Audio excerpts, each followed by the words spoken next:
오늘 이 시간은 두 엘리야라는 제목으로 하나님의 말씀의 은혜를 나누도록 하겠습니다. 열왕기서에 보면은 엘리야 선지자가 나오죠. 이 엘리야 선지자는 아합 왕 때 이 아합 왕이 부인의 말을 듣고 이세벨의 말을 듣고는 우상 숭배를 했어요. 바알과 아세라라는 우상 숭배를 해가지고 하나님께서 이 엘리야 선지자를 보내서 바알에게 경고하라고 하셨습니다. 그래서 이 엘리야가 바알에게 가서 바알이 아니죠. 아합에게 가서 이렇게 얘기합니다. 당신이 바알을 섬기고 백성들이 바알을 섬기게 했기 때문에 이 이스라엘 땅에 비가 오지 않을 것이요. 그렇게 저주를 내렸어요. 근데 그 말 그대로 이스라엘 땅에 비가 내리지 않습니다. 얼마 동안이나 안 왔느냐? 3년 6개월이나 안 왔어요. 비가 1년 2년도 아니고요. 저기 남미 쪽에 보니까 비가 안 와가지고 호수가 말라가지고 마른 땅이 된 곳들이 있더라고요. 3년 6개월 동안 비가 오지 않으면 나만 나는 저수지나 호수가 없을 거예요. 엘리야는 그런 사람이었습니다. 자신의 말 한마디로 3년 6개월 동안 비가 오질 않았습니다. 자, 그러면 이 엘리야도 그 가뭄 속에 살아야 될 거 아니에요. 어떤 일이 벌어집니까? 하나님께서 까마귀를 보내서 엘리야가 먹을 음식을 주셨습니다. 그리고 그 까마귀가 더 이상 오지 않자 사르밧이라는 곳으로 갔습니다. 그 사르밧 어떤 과부에게 가서 나에게 먹을 걸 달라 그랬더니 그 과부가 저는 기름 조금 하고 밀가루 조금 있는데 이거 먹고 죽으려고 그랬는데 당신에게 드리겠습니다 한 거예요. 그래서 그 과부가 엘리야에게 남은 기름으로 밀가루를 반죽해서 구워주고는 엘리야가 그 과부에게 얘기했습니다. 집에 있는 그릇을 다 갖고 와라. 그리고 남은 기름을 거기다 부어라. 그랬더니 그 기름이 끝도 없이 나와서 가지고 온 그릇에 가득 찬 거예요. 이 기름을 팔아서 이 가뭄의 때에 생활을 해라. 그렇게 얘기를 했어요. 그런데 그 사르밧의 과부의 아들이 하나 있었는데, 그러니까 남편이 없으니까 과부잖아요. 그러니까 남은 거라고는 아들 하나밖에 없는데 그 아들이 죽어버렸어요. 그 죽은 아들을 살려준 사람이 바로 이 엘리야였습니다. 이처럼 엘리야는 기적의 선지자였어요. 비를 오지 않게 하고 가뭄 속에서도 까마귀로부터 음식을 먹고 기름병이 가득 차게 하고 죽은 사람을 살리는 기적의 선지자가 엘리야였습니다. 그뿐입니까? 이 엘리야는 능력과 승리의 선지자였습니다. 이 장면이 그거죠. 하나님께서 엘리야에게 말씀하셨습니다. 아합에게 가서 아합이 섬기는 바알신, 아세라신 제사장 850명과 대결을 펼쳐라. 대결을 펼칩니다. 먼저 그 850명이 자기들의 제단 위에다가 제물을 잡아놓고는 너희들의 신이 불을 내려 이 제물을 태우게 하라 그랬습니다. 근데 아무리 기도해도 불이 안 내려오는 거예요. 그러니까 이 850명의 우상 숭배자들은 몸으로 칼로 몸을 찢으면서 피를 내면서 해도 하늘에서 불이 안 내려오는 거예요. 그때 엘리야가 그 다음 차례로 나섭니다. 비켜, 이번엔 내 차례야. 어떻게 하느냐? 그 제물에다가 물을 붓고 제물 주변에다가 물을 채우는 거예요. 도랑을 만들어서. 그리고 딱 한 번 기도합니다. 하나님, 여기 불을 내려달라고. 그랬더니 이 장면이 펼쳐진 거예요. 하늘에서 불이 내려와가지고 제물뿐만 아니라 그 주변에 있는 물까지 다 말려버렸습니다. 그리고 이 엘리야는 칼을 들어서 850명의 제사장들을 다 죽여버려요. 제가 성지순례 갔을 때 이곳 갈멜산을 가봤습니다. 이 갈멜산에 가면 엘리야가 850명과 싸웠던 것을 기념해서 엘리야 동상을 만들어 놨는데 그 동상에 엘리야가 칼을 들고 있어요. 나중에 인터넷 검색 한번 해보세요. 근데 그 칼이 어떻게 된 줄 아세요? 구부러져 있어요. 칼이 휘어져 있어요. 왜 그럴까요? 850명을 죽였으니까 그 칼이 휘어져 있더라고요. 그래서 엘리야는 통쾌하게 우상 숭배자들을 처단하는 승리의 선지자가 엘리야였습니다. 자, 보세요. 기적의 선지자 엘리야, 승리의 선지자 엘리야. 기적과 승리를 이루었으면 뭔가 변화가 있어야 될 거 아니에요. 기적을 일으키고 승리를 했으니 변화가 있어야 될 거 아니에요. 근데 변화가 없습니다. 마치 지금 우리나라처럼 정권이 바뀌고 통일이 된다고 하는데 실업률은 점점 떨어지고 서민들의 살 길이 점점 막막해지고 접근하기 쉬운 편의점 같은 알바는 무인으로 대체되고 있습니다. 통쾌하고 승리는 있는데 변화가 없어요. 엘리야 때도 마찬가지예요. 엘리야가 기적을 베풀고 승리를 이루었지만 백성들은 변하지 않는 거예요. 왕도 변하지 않는 거예요. 엘리야는 어떻게 했을까요? 도망을 쳤습니다. 이스라엘 땅 한참 너머까지 도망을 쳐서 목숨을 구걸한 사람이 이 엘리야 선지자였습니다. 아이러니하죠. 기적을 베풀었는데, 기적을 이루는 사람인데, 승리한 사람인데 결말은 도망자가 됐어요. 자, 그런데 성경에는 또 다른 엘리야가 나옵니다. 그 사람은 오늘 본문에 나오는 세례 요한입니다. 아이고 목사님, 세례 요한이 어떻게 엘리야입니까? 말라기 4장 5절 말씀에 보면 하나님께서 말라기 선지자를 통해 이렇게 말씀하셨어요. 크고 두려운 날이 이르기 전에 내가 엘리야를 보내겠다라고 말씀하셨어요. 그래서 그 엘리야가 누굴까? 예수님 아닐까? 막 여러 가지 얘기가 있었습니다만 마태복음 11장 14절에서 예수님이 밝히셨어요. 뭐라고 했느냐? 오리라 한 엘리야가 바로 이 사람이다 하면서 세례 요한을 가리켰어요. 그러니까 이 세례 요한은 첫 번째 엘리야 다음으로 올 엘리야였다라는 것이죠. 부인할 수 없는 증거가 있습니다. 자, 그런데요, 이 첫 번째 엘리야와 두 번째 엘리야에게는 공통적인 사명이 있었습니다. 그게 뭐냐? 말라기 4장 6절 말씀, 그러니까 4장 5절 그 다음 말씀이죠. 4장 6절 말씀에 이렇게 되어 있습니다. 엘리야는 무슨 일을 해야 되느냐? 아버지의 마음을 자녀에게로 돌이키고 자녀의 마음을 아버지에게로 돌이키는 변화를 일으키는 것이 엘리야의 사명이었어요. 자, 그런데 첫 번째 엘리야는 그 일을 성공했습니까? 못했습니까? 못했습니다. 기적도 일으켰고 승리도 했지만 백성들의 마음을 아버지께로 돌이키지를 못했어요. 그런데 두 번째 엘리야 세례 요한은 어땠죠? 백성들의 마음을 아버지께로 돌이켰습니까? 못 돌이켰습니까? 돌이켰습니다. 오늘 본문에도 그렇게 돼 있잖아요.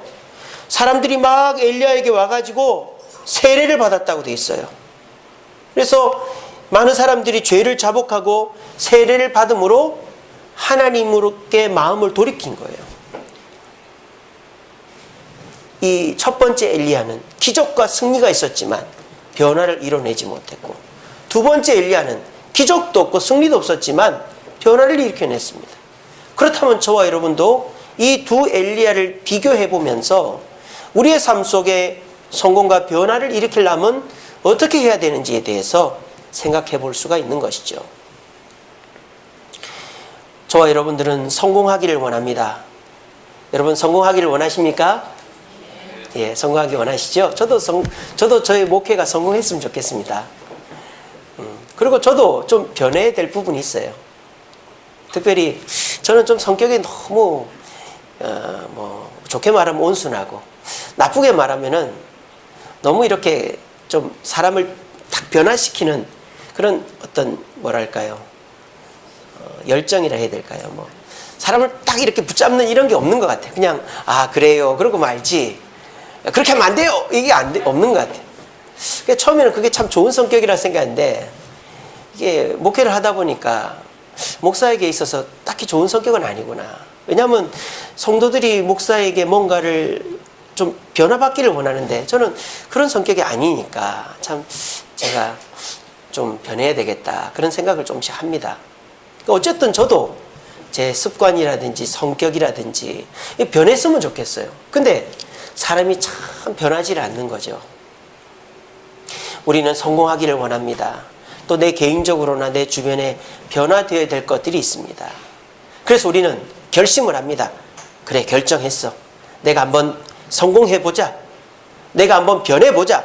그래서 막 정보를 찾아봅니다. 아, 이 사람이 이렇게 해서 성공했다더라. 저 사람 저렇게 해서 성공했다더라. TV를 보고 인터넷을 검색하고 주변 사람들 이야기를 들어서 메모를 합니다. 그래서 나도 저렇게 해야지 해서 막 열심히 해봅니다. 근데 지나고 보면 제자리 걸음인 거예요. 다른 사람이 한 대로 나도 열심히 하려고 열정을 가지고 해봤는데 결과적으로 내 삶에 성공과 변화는 없는 거예요. 그래서 우리는 포기하고 에라 모르겠다 하고 살아가는 것이 우리들의 삶의 패턴이 아닌가 싶습니다. 그것은 여러분들이 열정이 없어서도 아니고 여러분들이 잘못돼서가 아니라 방법을 잘못 선택했기 때문이다 라고 말씀드리고 싶습니다. 그래서 오늘 이 시간 여러분의 사업적으로, 가정적으로, 개인적으로 성공이 필요한 여러분들에게, 또 특별히 내가 변해야 될 것이 있는데 변하지 못하고 있는 여러분들에게 두 번째 엘리야, 세례 요한이 어떻게 해서 성공과 변화를 일으켰는지에 대해서 말씀을 같이 나누고, 오늘 이 자리에 계신 우리 주세움교회 성도님들은 2018년도 이제 중반을 넘어섰습니다. 후반기에 들어서는데 결실을 맺어야 돼요. 결실을 맺기 원하는데 우리가 어떻게 하면 한 가지라도 성공하고 한 가지라도 변할 수 있는가에 대한 실마리를 찾고 그대로 실천해 봄으로 우리가 12월 달 간증 다가회 할 때 내가 이러이러하게 변화가 되었습니다라고 고백할 수 있는 저와 여러분 되기를 간절히 바랍니다. 오늘 이 엘리야와 첫 번째 엘리야와 두 번째 엘리야의 차이점이 뭘까요? 첫 번째 엘리야에게는 열정이 있었어요. 열정. 자, 엘리야가 이스라엘 땅에 가뭄이 내릴 거라고 그랬습니다. 자, 그러면 그 가뭄의 고통을 누구도 당해야 되죠? 자신도 당해야 돼요. 자가당착이죠. 가뭄이 내리면 나도 힘든 거예요. 또 엘리야가 850명과 대결을 하겠다고 해요. 이것도 쉬운 일이 아니죠.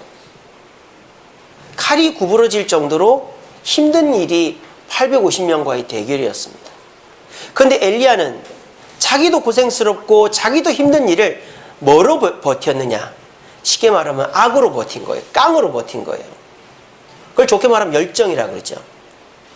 엘리야는 다른 거 뭐 밑도 끝도 없이 다른 거 고려하지 않고 그냥 못 먹어도 직진이다 해가지고 열정만 가지고 열심히 했습니다. 근데 결과는 도망자가 된 거예요. 열정 중요하죠. 하지만 열정보다 더 중요한 게 있어요. 열정만 가지고는 안 됩니다. 열정보다 중요한 게 뭘까요? 바로 하나님의 때인 것입니다. 시기인 것입니다. 시기. 어떤 시기냐가 중요한 거예요. 세례 요한, 그렇게 열정적인 사람이 아닙니다. 만약에 제가 세례 요한이라면요, 자기가 예수님의 길을 예배해야 되겠다라는 말을 듣는 그 순간부터 회개하라, 예수님 오신다, 메시아 오신다라고 했을 것 같아요. 저는 막 급해가지고 내가 그 일을 빨리 시작하면은 잘하겠지, 성공하겠지. 근데요, 이 세례 요한은 어려서부터 광야에서 지냈습니다. 세례 요한의 아버지 사가랴가 세례 요한이 태어날 때 이 사람은 예수님의 길을 예배할 것이다 예언을 했기 때문에 사가랴는 애가 이제 어느 정도 성장하고 난 다음에 요한을 깨웁니다. 요한아, 오늘도 광야에 갔다 와야지. 애를 광야로 보내는 거예요. 세례 요한은 하루 종일 광야에 있다가 집으로 돌아옵니다. 그런 생활을 어려서부터 계속 해온 거예요. 만약에 세례 요한이 열정만 갖고 있는 사람이면 어떻습니까? 그래, 나는 메시아의 길을 예배하는 사람이야. 내가 이대로 있어서는 안 되지. 내가 뭐라도 해야 되겠다. 막 다니면서 사람들한테 메시아가 오십니다, 회개해야 됩니다 외치고 다녔을 거예요. 아마 그랬으면 세례 요한도 실패했을 것입니다. 왜? 메시아가 오는 때는 정해져 있었기 때문에. 세례 요한은 예수님 오시기 딱 6개월 전부터 활동했습니다. 왜? 세례요한은 예수님보다 6개월 먼저 태어났거든요. 성령께서 세례요한에게 이때다 라고 말해주실 때까지 30년을 그냥 사는 거예요. 광야에서 왔다 갔다 왔다 갔다. 남들이 볼 땐 쟤 뭐하나 싶을 정도로. 하지만 세례요한은 기다렸던 거예요. 뭐 마음에 열정이 있을 수도 있죠. 내가 하나님께 쓰임받기로 부름받았는데 내가 맨날 광야나 왔다 갔다 하고 이게 뭐냐. 한마디도 내가 나이가 30인데 결혼도 못하고 이게 뭐냐. 그런데 이 세례요한은 기다렸던 것입니다. 무엇을? 내가 메시아의 길을 준비할 그 때를 기다렸던 것입니다. 그래서 그 때에 비로소 회개하라 천국이 가까웠다라고 선포하니까 세례요한이 기적을 베푼 것도 아니고 뭔가 대단한 일을 한 것도 아닌데 사람들이 이 세례요한 앞에 와서 회개하고 세례를 받는 거예요. 세례요한이 잘나고 능력이 있어서가 아니라 하나님의 때에 활동을 했더니 변화가 일어나고 성공하고 승리했던 것입니다. 오늘 이것이 저와 여러분들에게도 적용되어야 하는 것입니다. 우리는 급한 마음에 막 열정을 가지고 내가 때를 정해놓고 막 시간을 정해놓고 일을 해나갑니다. 근데 그게 다 그렇게 되는 게 아니잖아요. 여러분 돈도 어떻습니까? 돈이 벌릴 때가 있는 거예요. 경기가 좋고 내가 뭔가 아이템을 딱 했는데 그게 대박이 나고 어디 뭐 좋은 장소에 내가 들어가고 이러면 돈이 벌릴 때가 있는 거예요. 그럼 어떻게 됩니까? 그 번 돈을 잘 모아놔야죠. 왜? 돈은 또 안 벌릴 때가 오기 때문입니다. 돈을 막 번다고 내가 200만 원 벌다가 500만 원 번다고 내 생활 습관을 500만 원에 맞춰놓으면 어떻게 됩니까? 다시 200만 원으로 내려가거나 더 내려갔을 때는 빚지는 거예요. 그러니까 저와 여러분들이 돈도 벌릴 때가 있는 거죠. 그리고 그 벌릴 때에 안 벌릴 때를 생각을 해야 되는 거예요. 때를 생각하는 게 중요한 거죠. 그만큼. 공부도 마찬가지입니다. 우리 전도사님이 서울시민교회 출신이잖아요. 서울시민교회 담임 목사님하고 이제 어제 만나고 왔는데 서울시민교회 권원 목사님이 이제 전사님이 거기 안수집사였으니까 그래서 이제 만나서 얘기를 나누는데 그런 얘기를 했다고 그러더라고요. 그 권원 목사님도 국어 국문과 출신이래요. 책을 엄청 많이 보는 분이랍니다. 근데 그분이 내가 요즘은 책을 못 봐 그러는 거예요. 왜요 목사님? 그랬더니 눈이 아파가지고 책을 못 본다는 거예요. 올해 나이가 59이거든요. 이제 내년이면 60이신데 눈이 아파가지고 책을 못 봐요. 그러면서 하는 말이 박 전도사 눈 좋을 때 책 좀 보라고. 저는 아직 눈이 좋은데 책 보는 게 아직은 익숙하지가 않습니다. 공부도 때가 있는 거죠. 공부도 내가 눈 좋고 머리 돌아갈 때 해야지 나중에 60, 50, 60대 가지고 공부하려고 그러면 눈이 아파서라도 공부를 못하는 거예요. 사람이 물에 빠지면 어떻게 될까요? 여러분 이거 잘 기억해 놓으십시오. 사람이 물에 빠지면요 헤엄쳐서 나오려고 하면 죽습니다. 특별히 바닷가에서는 더 그렇습니다. 바닷가에서 수영 잘한다고요. 물에 딱 빠졌는데 내가 헤엄쳐서 나가야지. 그러면요 죽어요. 힘 빠져 죽어요. 힘 빠져서. 아무리 헤엄을 잘 쳐도요 물때가 밀려나가는 때면은 아무리 헤엄을 쳐도 밀려나가요. 근데 아무리 헤엄을 못 쳐도 물이 들어오는 밀물 때면요 가만히 있어도 살아요. 바닷가에서 물에 빠지면 가만히 있어야 됩니다. 구조해 줄 때까지. 내가 살겠다고 막 헤엄을 치죠. 힘 빠져 죽어요. 힘 빠져 죽어요. 이처럼 사람은 열정이 중요한 것 같아도 열정보다 중요한 건 때입니다. 시기입니다. 더군다나 하나님을 믿는 저와 여러분들에게는 하나님이 정해주신 때가 우리에게는 열정보다 더 중요한 것입니다. 왜 그러느냐? 전도서 3장 11절 말씀입니다. 하나님이 모든 것을 지으시되 때를 따라 아름답게 하셨다. 자, 아름다운 것이 뭐다? 때에 맞는 것이 아름다운 것이다. 누구의 때에? 하나님의 때에. 여러분 개나리가요 미쳐가지고 한겨울에 피는 경우가 있어요. 그 개나리 보면서 아 이쁘다 하는 분 계십니까? 저 개나리가 왜 저러느냐. 저러니까 개나리구나. 여러분 개자 붙으면 안 좋은 거 아시죠? 살구는 좋은 살인데 개살구는 먹을 거 별로 없는 살고. 그래서 개나리가 한 며칠 바짝 햇빛만 나면은 뭣도 모르고 잎꽃을 피운단 말이에요. 그건 뭐 아름다운 게 아니에요. 분명히 지금은 경기가 안 좋은데 내가 뭔가 잘 돼요. 그거는 뭔가 이상한 거예요. 내가 몸이 아픈데 이상하게 오늘은 기분이 좋아. 그것도 점검해 봐야 되는 거예요. 제가 아는 어떤 장로님이 췌장암이 걸렸었어요. 근데 그분이요, 눈이 멀었습니다. 눈이 점점 시력이 약해지더니 눈이 안 보이는 상태로 한 몇 년을 살았었어요. 근데 이분이 췌장암이 딱 걸렸는데 이제 6개월밖에 못 산다는 판정을 딱 받은 거예요. 근데 이분이 눈이 보이는 거예요. 눈이. 신기하죠? 제 모교의 장로님이었는데. 그래가지고 제가 그 소식을 듣고는 너무 신기해가지고 진에 내려갔었어요. 전도사 때인데. 가보니까 진짜 그 장로님이 이제 건물을 갖고 계신데 이제 은퇴하시고는 이제 4층에다가 헬스장을 하고 계셨거든요. 가보니까는 이 장로님이 제가 서울 올라올 때만 해도 눈이 안 보여가지고 교회를 못 나오셨는데 멀쩡하게 눈 뜨고 막 헬스장에서 일을 하고 계시는 거예요. 근데 그 장로님이 저를 붙잡고는 이제야 내가 이제 다 나았다. 내가 이제 건강하다. 라고 말하는 게 아니라 하나님이 나를 데려가기 전에 잠시 보게 해주신 것 같다. 그러시더라고요. 그리고 한 달인가 후에 돌아가셨어요. 그래가지고 제가 새벽같이 내려갔던 적이 있습니다. 여러분, 때에 맞는 것이 아름다운 거예요. 때가 아닌데 뭔가 된다? 그거는 의심해 봐야 되는 거예요. 저와 여러분들도 마찬가지입니다. 열정만 가지고 도전하다 보면 내가 지쳐가지고 모든 걸 포기해버리게 됩니다. 하지만 하나님이 아니라고 하면 기다릴 줄도 알아야 되는 거죠. 이제 노회가 바뀌고 경기 북부노회 목사님들과 이렇게 교제할 일들이 많이 생겼습니다.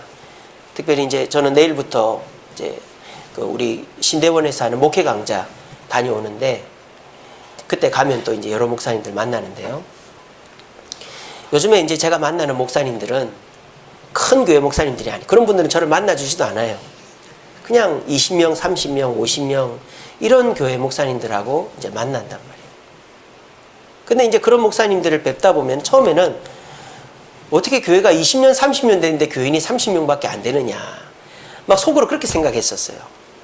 근데 목사님들 만나서 대화를 하다 보면 제가 얼마나 교만하고 얼마나 무례했는가를 깨닫게 됐었어요.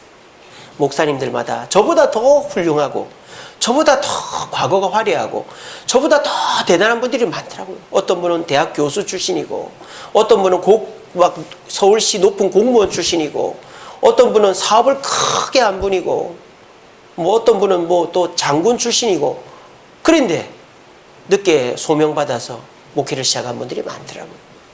그래서 열심히 하는데 교인이 70명, 100명 갔다가 또 교회가 싸워가지고 반토막이 나고 또 갔다가 또 반토막이 나고 그런 일들을 몇 번을 겪으신 거예요. 그리고 어떤 분들은 막 열심히 하는데도 안 되는 거예요. 저보다 인품도 좋으시고 설교도 잘하시고 성실하신데도 안 되는 거예요. 근데 제가 그분들 보면서 참 존경스러웠던 게 뭐냐. 어떻게 20년, 30년을 저 교회를 지키고 있었을까. 지금 제 마음 같아서는 에이 안 되나 보다 했을 것 같은데 저분들은 자기의 그 화려한 과거를 뒤로 놓고 어떤 생각을 하느냐. 아직 하나님의 때가 아닌가 보다. 그렇게 생각하시더라고요. 그래서 열심히 해서 교인을 한 100명 만들어놨는데 막 싸워가지고 한 50명 훅 나가버리는 거예요. 얼마나 가슴이 쓰립니까? 목회를 그만두고 싶을 정도였대요. 그런데도 그래도 나보고 하나님 믿고 이 교회 보고 나오는 성도들이 있는데 내가 포기하면 안 되지. 그게 꾸역꾸역 목회하는 분들이 많더라고요. 그러면서 제가 배운 것이 열정을 가지고 잘하는 것도 중요하지만 잘 안 되었을 때에 하나님의 때를 기다리는 것도 진짜 실력이구나 하는 것을 배우게 되었습니다. 저와 여러분들도 마찬가지입니다. 여러분 요즘은요 뭘 해도 안 되는 때예요. 그렇지 않습니까? 요즘은요, 뭘 해도 안 되는 때예요. 옛날에 IMF 전까지만 해도요, 뭘 해도 되는 때입니다, 그때는. 현금이 막 돌기 때문에. 저 그때 대학생이었는데, 그때 그 공장 다니는 형들이요, 월급을 엄청 많이 타오는 거예요. 그럼 그 형들이 맨날 우리 대학부 모임 끝나고 나면은 막 카페로 데려가고 식당으로 데려가서 맛있는 거 사주고 볼링 치러 다니고, 그때는 볼링장이 24시간이었어요. 그 형들이 돈을 다 썼어요. 그때는 뭘 해도 돈이 벌리는데요. 90년대 후반. 지금은 뭘 해도 안 되는 때입니다. 그러면 뭘 해도 안 된다고 절망하고 좌절하고 막 내가 어떻게 하다가 포기하고 이러지 마시고 기다리시기 바랍니다. 하나님의 때를 기다리시기 바랍니다. 그래서 하나님이 이때다라고 말씀하실 때 그 때를 살려서 그 일을 하시면 여러분들은 아름다운 결과를 볼 수 있게 될 것입니다. 저도 그렇고 여러분들도 그렇고 다 힘든 시기를 보내고 있습니다. 누구를 탓할 게 아니에요. 내 잘못도 아닙니다. 내 직원들이나 내 가족들 탓도 아닙니다. 나라 탓도 아닙니다. 이 시기가 그런 거예요. 이때에는 그저 하나님께 기도하면서 주님이 주시는 때를 기다리는 게 가장 현명한 방법이다. 그렇게 생각합니다. 세례요한은 30살 될 때까지 얼마나 가슴이 부글부글 끓어올랐겠습니까마는 주님의 메시아의 길을 예배하기 위해서 그때까지 기다렸어요. 그게 성공을 이루었습니다. 우리 모두가 마음이 급하고 막 열정이 있지만 사람들이 성공한 것들을 알지만 주님이 아니라고 하면 기다릴 줄 알고 주님의 때를 기다려 모두가 변화하고 성공할 수 있는 우리 주세음교회 성도들 되기를 간절히 바랍니다. 두 번째로 세례요한이 성공할 수 있었던 이유는 뭘까요? 아까 말씀드렸죠. 엘리야에게는 뭐가 있었다? 기적이 있었습니다. 기적. 엘리야는요, 성경에 나오는 대표적인 기적의 선지자죠. 그것도 굉장히 화려한 기적. 나라 전체를 가뭄에 빠뜨리고 850명을 혼자서 죽이는, 하늘에서 불이 떨어지는 굉장히 화려하고 스펙타클한 기적의 선지자예요. 근데요, 너무 대조되게 첫 번째 엘리야는 기적의 선지자지만 여러분, 세례요한이 기적 베풀었다는 얘기 들은 적 있습니까? 세례요한은 기적을 단 하나도 베풀지 않았어요. 성경에 나오는 선지자, 제사장, 사도들, 집사들 중에서 기적을 안 베푼 유일한 사람 중에 하나가 세례요한입니다. 하다못해 집사 빌립도 기적을 베풀었잖아요. 근데 예수님의 오시는 길을 예비한 이 세례요한은 기적의 기자도 모르는 사람이에요. 근데 세례요한에게 있었던 게 뭘까요? 기적은 없지만 말씀이 있었어요. 말씀이. 하나님이 딱 하나 말씀을 주셨어요. 세례요한에게 율법 613가지 주신 거 아닙니다. 딱 하나 말씀. 요한아, 너 이 말만 해라. 그게 뭡니까? 회개하라. 천국이 가까웠다. 우리는요, 생각합니다. 많이 알아야, 남들이 모르는 걸 알아야 내가 잘할 수 있다고 생각합니다. 근데 세례요한은요, 기적이 없었어요. 말씀도 하나밖에 몰라요. 회개하라. 천국이 가까웠다. 얼마나 우습습니까? 그거 모르는 사람 누가 있습니까? 근데 세례요한이 사람들 지나가는 길거리에 딱 서서 회개하라! 천국이 가까웠다! 그렇게 외쳤습니다. 그랬더니 사람들이 저 뭐야? 이상한 옷이나 입고 이상하게 생겨가지고 말이야. 지나가는 게 아니라 그 단순한 말에 귀를 기울이고는 찾아와가지고 어이구 내가 죄인입니다. 내 죄를 어떻게 이러는 거예요. 신기하지 않아요? 신기하지 않아요? 제가 아는 어떤 목사님이 저한테 해준 얘기입니다. 인천에 가면 제일 큰 교회가 있어요. 12만 명 제적에 10만 명 출석하던 교회가 있습니다. 근데 그 담임 목사님이 은퇴를 하고 새로운 목사님, 교수 출신의 목사님이 오셨어요. 근데 교인이 10만 명 출석하던 교회가 2만 5천 명 출석합니다, 지금. 와, 여러분 이게 말이 됩니까? 교회가 재정이 없어가지고요. 대출을 받는답니다. 건물 관리해야 되고 직원들 월급 줘야 되고 사역자 월급 줘야 되니까 15억 대출 받고 또 5억 대출 받고 이렇게 해서 얼마나 가겠어요. 그러니까는 그 교회에서 당회에서 이제 걱정이 돼가 이제 발등에 불이 떨어져가지고 어떻게 했느냐. 은퇴하신 원로 목사님을 다시 불러가지고 설교를 시킨답니다. 요즘에. 그 목사님 오지 말라 했거든요. 교회 멀리 떨어지라 그랬어요.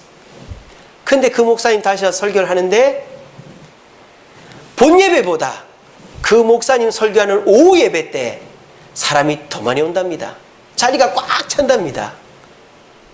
이게 뭡니까? 능력보다 많은 지식보다 하나의 말씀이라도 제대로 전하는 게 중요하다.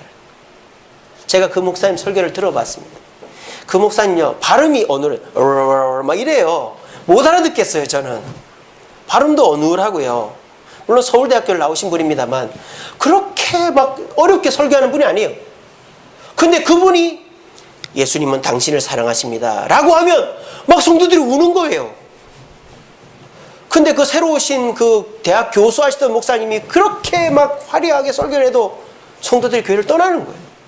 이게 뭡니까? 능력과 지식이 사람을 변화시키는 게 아니고 하나라도 제대로 알고 제대로 선포하는 자 밑에서 변화가 일어나더라는 거예요. 그 말을 듣고 저도 얼마나 회개를 하고 있는지 모릅니다. 그래서 이 세례요한이 단순한 말 한마디지만 그 말로 사람들을 붙잡아 놓고는 그 사람들이 회개를 해달라고 해서 세례를 주니까 그 사람들이 변화가 되어가지고 그 무리들이 그대로 예수님의 제자가 되게 된 거 아닙니까? 저와 여러분들도 마찬가지입니다. 우리에게 성공이 필요합니다. 변화가 필요합니다. 그래서 우리는 성공한 사람들의 이야기를 궁금해합니다. 변화, 막 몸이 80kg인데 60kg 된 사람의 기사들을 찾아보고 막 검색해 봅니다. 그런데 그거는요, 그 사람 얘기예요. 내 얘기가 아니에요, 여러분. 그 사람이 성공한 거고요. 그 사람이 살 뺀 거지. 내가 그대로 된다는 보장은 10%도 안 됩니다.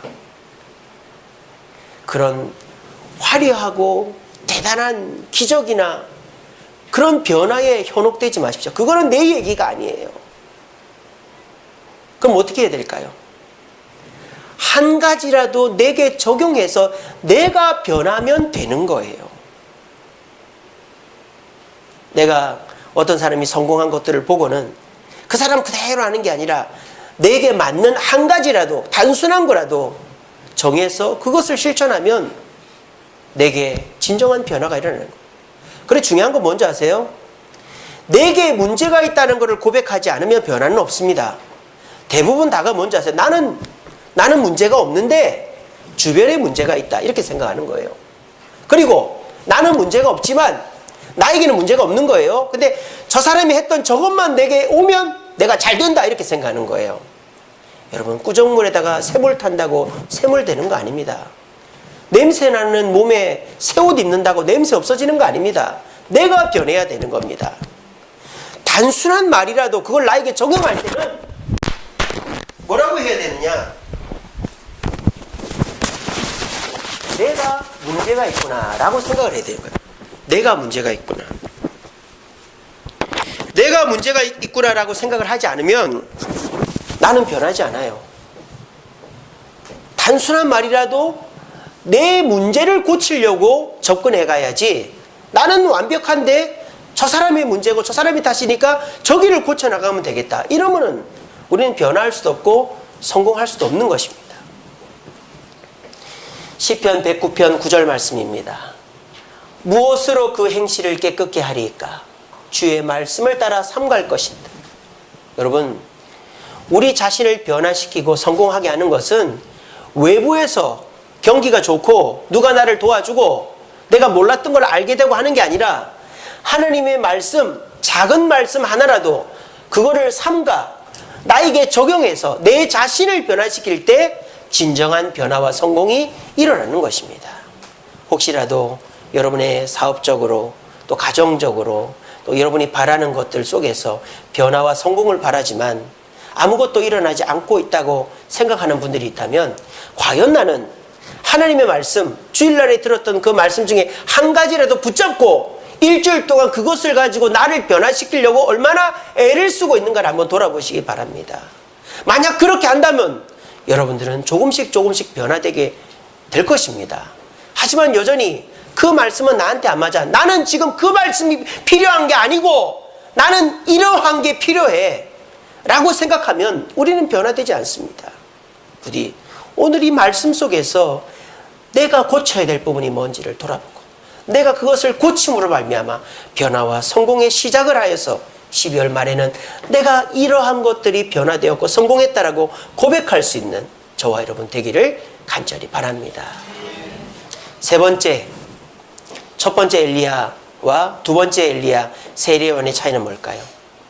첫 번째 엘리야는 열정을 가지고 기적을 베풀었지만 사람들이 변하지 않자, 내 생각대로 되지 않자 뭘 했습니까? 포기를 해버렸습니다. 그래서 이스라엘 땅을 버리고 남유다 땅을 거쳐서 저 밑에 시내산까지 도망을 쳤습니다. 저는 이런 생각을 해봅니다. 하나님께서 엘리야에게 원하셨던 게 뭘까? 저는 죽는 거라고 생각합니다.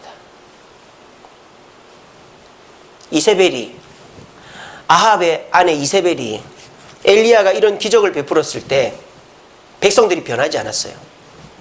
이세벨이 엘리야를 죽이려고 그랬습니다. 저는 그때 엘리야가 죽었어야 된다고 생각합니다. 만약 그때 엘리야가 이세벨에게 잡혀 죽었다면 어떻게 될까요? 백성들이 들고 일어났을 것입니다. 다시 비를 내리고 우상 숭배자들을, 죽은 엘리야 선지자를 죽여 백성들이 변화되었을 것입니다. 저는 이 엘리야가 이세벨의 위협 앞에 겁을 먹고 도망친 것이 열정과 기적을 다 없애버린 거라고 생각합니다. 저와 여러분들도 마찬가지입니다. 사람에게 제일 중요한 건 뭔지 아세요? 그 자리를 지키는 것입니다. 가정이라는 자리, 직장이라는 자리, 교회라는 자리, 대한민국 국민이라는 자리를 지키는 것입니다. 껐뚱만 하면 이민 가야 되겠다. 난 뭐 대통령 싫어서 이민 가겠다. 그러면 안 되죠. 자리를 지키는 것입니다. 자리를 지킬 때 뭐가 돼도 됩니다. 그런데 잘 해오다가 그 자리를 떠나면 다 무산돼 버리는 거예요. 똑같은 상황이 벌어졌습니다. 첫 번째 엘리야가 죽음의 위기를 만났는데 첫 번째 엘리야는 도망을 쳐버렸어요. 두 번째 엘리야, 세례요한에게 죽음의 위기가 닥쳤습니다. 세례요한이 사역을 하는데 그 당시 통치자였던 헤롯 안디바라는 사람이 있었어요. 헤롯 안디바. 그 사람이 자기 동생의 부인이 너무 이뻐가지고, 헤로디아라는 부인이 있었어요. 너무 이뻐가지고 그 동생의 부인을 자기 부인으로 취해버린 거예요. 그래서 이 세례요한이 그걸 비판했습니다. 어떻게 우리 지도자라는 사람이 동생의 부인을 아내로 맞이할 수 있습니까? 그래서 이 헤롯 안디바가 어떻게 했느냐, 이 세례요한을 잡아서 감옥에 가둬버렸어요. 그랬는데 똑같은 상황입니다. 아합은 이스라엘 그 백성이잖아요. 그러니까 이 엘리야 때 아합은, 그러니까 이 아합은 엘리야가 눈에 가시지만 차마 죽일 수가 없는 거예요. 왜? 아합은 하나님도 어느 정도 두려워했거든요. 백성도 두려워하고. 근데 이 아합의 부인 이세벨은 이방 여인이란 말이에요. 그러니까 하나님도 두려워하지 않고 백성들도 두려워하지 않아요. 그러니까 이세벨이 이 첫 번째 엘리야를 죽이려고 한 거예요. 똑같은 상황이 벌어져요. 세례요한을 누가 죽이려고 하느냐? 헤롯 안디바는 안 죽이려고 합니다. 왜? 백성들이 세례요한을 좋아하는 걸 아니까 그의 아내 헤로디아가 화가 나는 거예요. 흥! 감히 총구석에 있는 선지자 주제에 내가 결혼한 걸 비난해? 이러면서 자기 딸을 부른 거예요. 야, 너 내가 시키는 대로 잔치자리에서 화려한 춤을 춰서 아빠 마음에 들게 해서 아빠한테 소원을 얘기하는데 세례요한의 목을 달라고 그래. 그럼 줄 거야. 이렇게 한 거예요. 그래서 이 헤로디아의 딸이 이 헤롯 안디바 잔치자리에서 춤을 막 췄는데 이 헤롯 안디바가 뿅 간 거예요.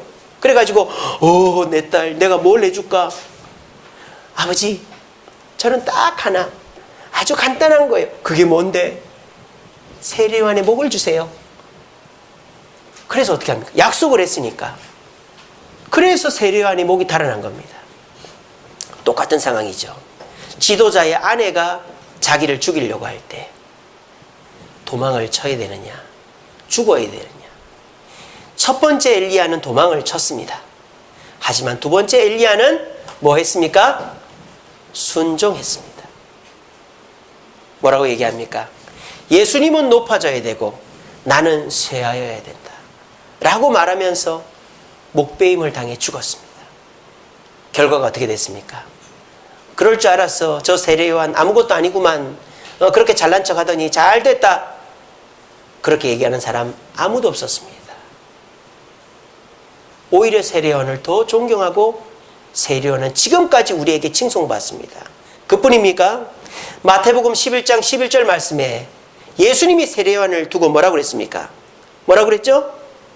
여자가 낳은 자 중에 뭐다? 최고라고 그랬어요. 자, 예수님께서 축복한 사람 많이 나오지만은 내가 가는 곳마다 이 사람의 이름이 드러날 것이다 라고 말한 사람 있죠. 누굽니까? 막달라 마리아. 또 이 세례요한이죠. 여자가 낳은 자 중에 최고다. 세례요한 최고의 칭찬을.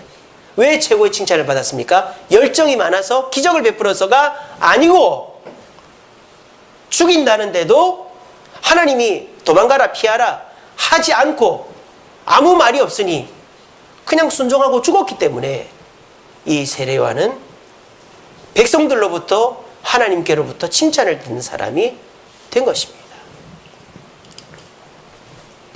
마태복음 11장 39절 말씀입니다. 나를 위하여 자기 목숨을 잃는 자는 얻으리라. 이순신 장군이 한 말이지만 성경에도 나와요. 목숨을 얻고자 하면 잃을 것이고 잃고자 하면 얻을 것이다. 이순신 장군도 예수님 믿었는가 봐요. 예.